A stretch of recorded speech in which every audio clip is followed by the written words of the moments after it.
से बहुत बड़ा खुलासा हुआ है। मालूम ये पड़ा है कि ब्लास्ट वाली कार उमर के पास ही थी। ये इस वक्त की सबसे बड़ी खबर है, क्योंकि पहले जब हरियाणा नंबर की गाड़ी मिलती तो उसके बाद मालूम चला कि ये हरियाणा में रजिस्टर्ड है, लेकिन दूसरी तरफ फिर ये जानकारी सामने आई कि पुलवामा की तारीख को ये गाड़ी बेची गई थी। लेकिन अब जो एग्जैक्ट इन्फॉर्मेशन है वो ये कि दरअसल यही गाड़ी थी जो कि उमर के पास थी। और धीरे धीरे जो भी कड़ियां जुड़ रही हैं वो ये बता रही हैं कि उस दिन वहां पर कैसे उमर ने बकायदा पूरी प्लानिंग प्लॉटिंग की फरीदाबाद, और इसके बाद इस पूरे मॉड्यूल का खुलासा होता है।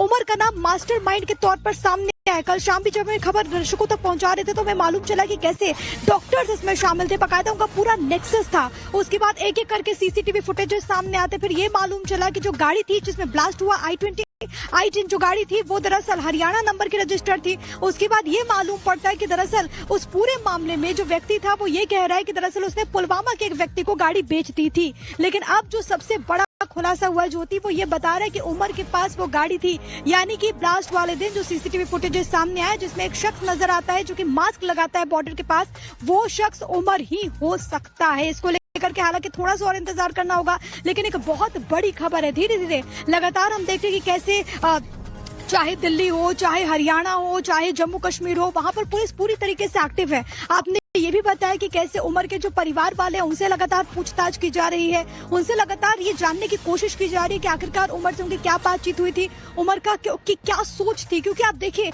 एक एक करके जो भी बातें निकल करके सामने आती वो ये बताती कि कैसे इन्होंने एक बड़े आतंकी हमले की पूरी प्लानिंग कर ली थी। और अगर हम टाइमिंग को भी जोड़े तो एक तरफ फरीदाबाद में 2900 किलो ये अमोनियम नाइट्रेट की बरामदगी होना, उसके बाद वहां से अरेस्टिंग होना, और उसके बाद अरेस्टिंग होने के ठीक बाद शाम के 6:52 पर दिल्ली के लाल किले पर इस बड़ी घटना को अंजाम देना। ज्योति बिल्कुल, और देखिए इस पूरे मामले को लेकर अब जैसे जैसे जांच आगे बढ़ रही है, पुलवामा कनेक्शन सामने आया तो पता चला कि अब जो कार थी वो भी इसी शख्स के पास मौजूद थी। बहरहाल जो तारिक है कार का मालिक बताया जा रहा था, उसे हिरासत में ले लिया गया है। तारिक और उसके 2 सहयोगियों को जम्मू कश्मीर पुलिस ने हिरासत में लिया है और पूछताछ शुरू की है। उमर मोहम्मद के परिवार वालों को उसके से बहुत बड़ा खुलासा हुआ है। मालूम ये पड़ा है कि ब्लास्ट वाली कार उमर के पास ही थी। ये इस वक्त की सबसे बड़ी खबर है, क्योंकि पहले जब हरियाणा नंबर की गाड़ी मिलती तो उसके बाद मालूम चला कि ये हरियाणा में रजिस्टर्ड है, लेकिन दूसरी तरफ फिर ये जानकारी सामने आई कि पुलवामा की तारीख को ये गाड़ी बेची गई थी।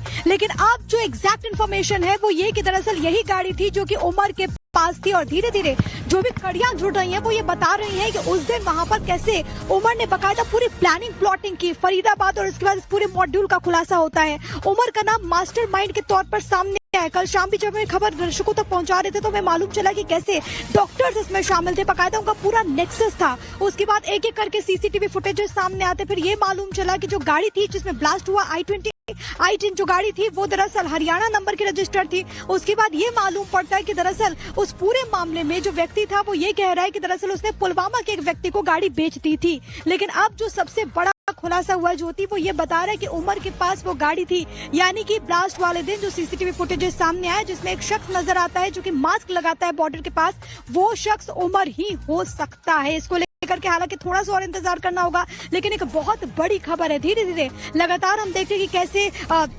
चाहे दिल्ली हो, चाहे हरियाणा हो, चाहे जम्मू कश्मीर हो, वहां पर पुलिस पूरी तरीके से एक्टिव है। आपने ये भी बताया कि कैसे उमर के जो परिवार वाले हैं उनसे लगातार पूछताछ की जा रही है, उनसे लगातार ये जानने की कोशिश की जा रही है कि आखिरकार उमर से उनकी क्या बातचीत हुई थी, उमर का की क्या सोच थी। क्योंकि आप देखिए एक एक करके जो भी बातें निकल करके सामने आती वो ये बताती कि कैसे इन्होंने एक बड़े आतंकी हमले की पूरी प्लानिंग कर ली थी। और अगर हम टाइमिंग को भी जोड़े तो एक तरफ फरीदाबाद में 2900 किलो ये अमोनियम नाइट्रेट की बरामदगी होना, उसके बाद वहां से अरेस्टिंग होना, और उसके बाद अरेस्टिंग होने के ठीक बाद शाम के 6:52 पर दिल्ली के लाल किले पर इस बड़ी घटना को अंजाम देना। ज्योति बिल्कुल, और देखिए इस पूरे मामले को लेकर अब जैसे जैसे जांच आगे बढ़ रही है, पुलवामा कनेक्शन सामने आया तो पता चला कि अब जो कार थी वो भी इसी शख्स के पास मौजूद थी। बहरहाल जो तारिक है कार का मालिक बताया जा रहा था, उसे हिरासत में ले लिया गया है। तारिक और उसके 2 सहयोगियों को जम्मू कश्मीर पुलिस ने हिरासत में लिया है और पूछताछ शुरू की है। उमर मोहम्मद के परिवार वालों को